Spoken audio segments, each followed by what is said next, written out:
उदरनिर्वाहाच्या शोधात आपली गावे सोडून स्वप्नांच्या शोधात आला. मीरा भाईंदर या गजबजलेल्या शहरात हातात कष्टाची ताकद, मनात संस्कृतीची ओढ, दिवसभर कामधंदा करत, कुटुंबाचा सांभाळ करत, आपल्या मातीतल्या परंपरा जपत हा समाज पुढे चालत राहिला. पण काळ बदलत होता.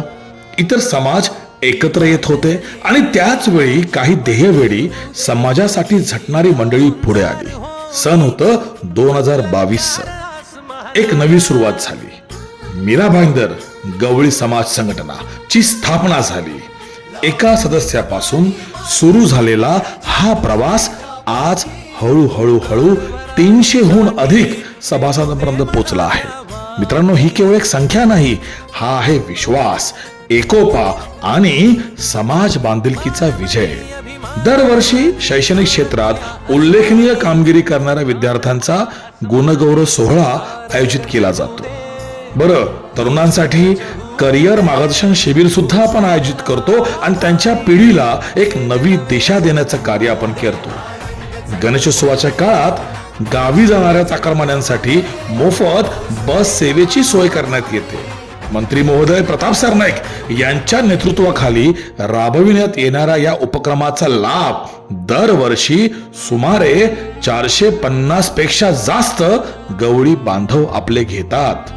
मित्रांनो, ही केवळ प्रवासाची सोय नाही, ही आहे माणुसकीची जोड. संघटना दरवर्षी दिनदर्शिका प्रकाशित करते, आरतीची पुस्तकं छापते आणि वर्धापन दिन सोहळ्याद्वारे समाजाला एकत्र आणते. महिलांसाठी हळदी कुंकू, लहान बाळगोपाळांसाठी सांस्कृतिक छानशे कार्यक्रम आणि सर्वांसाठी अतिशय मेजवानी असं ठरणारं स्नेह भोजन. बरं का, तरुणाईंसाठी दरवर्षी आयोजित केला जातो आपला गवळी चषक क्रिकेट स्पर्धा. बघा, एकतेचा, उत्साहाचा आणि नेतृत्वाचा हा सण बनतो. आज मीरा भाईंदर गवळी समाज ही संघटना केवळ संस्था नाहीये, ती आहे एक चळवळ, संघर्षातून उभी राहिलेली, संस्कृती जपणारी आणि समाजाला नव्या उंचीवर नेणारी. हा प्रवास अजून सुरू आहे आणि एकजुटीच्या बळावर गवळी समाज निश्चितच त्याला जे ध्येय हवंय ते गाठणारच, यशाचं शिखर तो पूर्ण करणारच, यात तीळ मात्र शंका नाही. साथ हवी तुमची, साथ हवी आपल्या समाजाची आणि साथ हवी आपल्या समाज बांधवांची. आजच्या या मोठ्या भव्य दिव्य अशा कार्यक्रमात सर्व समाज बांधवांचं हार्दिक स्वागत स्वागत स्वागत.